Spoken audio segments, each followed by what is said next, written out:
Kaugnay po ng mga nasugatan sa gitna ng traslasyon ng itim na Nazareno, kukuha po tayo ng update mula kay Salima Refran sa pamamagitan po ng two-way radio dahil nga po dun sa signal jamming, kaya't hirap po ngayon ang cellphone signal sa lugar. Salima, go ahead. Maki, nasa 11 na nga yung mga isinugod na sugatan dito sa ospital ng Maynila mula nga sa traslasyon ng Poong Nazareno. Magmula 7 a.m. kanina, sunod-sunod na nga, Maki, yung pagdating ng mga ambulansya, bit-bit yung mga sugatan. Karamihan, mga bali o bugbog sa katawan, habang may ilan naman na mga suspected hypertensive events o yung paninikip ng dibdib o hirap sa paghinga. Pinakahuli ngayong hapon na dumating ang 27 anyo sa si Joel Fernan na nagkaroon daw ng seizure habang pauwi mula sa traslasyon. Pero dahil matagal na may ganito raw na sakit ay pinili daw nitong umuwi.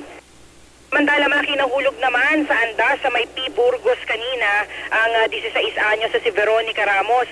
Iturn over lang daw siya ng ibang mga deboto sa mga rescuer. Hirap na hirap siyang huminga at pinangangambahang naipit pa sa dami ng tao. Napag-alaman din, Maki, na mayroon na pala itong iniindang rheumatic heart disease. Dumating naman din kanina ang isang lalaki na may nakabaong barbecue steak sa kanyang paa.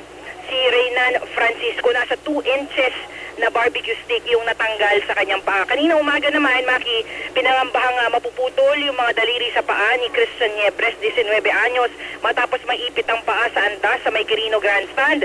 Maswerte namang kuko lamang ang tinanggal kay Christian. Sa mga oras ito, Maki, ay medyo kalmado na yung sitwasyon dito nga sa ospital na Maynila dahil kakaunti na lamang yung mga dumarating na mga pasyente magmula sa traslasyon. Pero hindi ibig sabihin ito, Maki, na wala nang nasusugatan. Ang paliwanag sa atin naman ng mga doktor ay maaaring dinadala na yung ibang mga sugatan doon sa mga mas malalapit na ospital kung nasaan yung mismong poon. Yan ang latest mula nga dito sa ospital ng Maynila. Maki.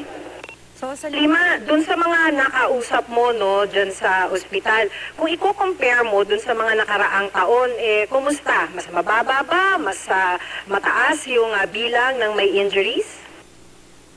Maki, yun yung patuloy pa nating inaalam ngayon, no? Kasi hindi pa nagpapagrant ng interview yung pamunuan ng ospital patungkol dun sa mga numero. Pero ang kapuna-puna kanina is malaki yung pagdagsa ng mga sugatan kaninang umaga kumpara ngayong hapon. Siguro by the end of the day, makakapagbigay na sila ng detalye kung mas mababa nga ba o mas mataas yung bilang ng mga sugatan ngayong taon.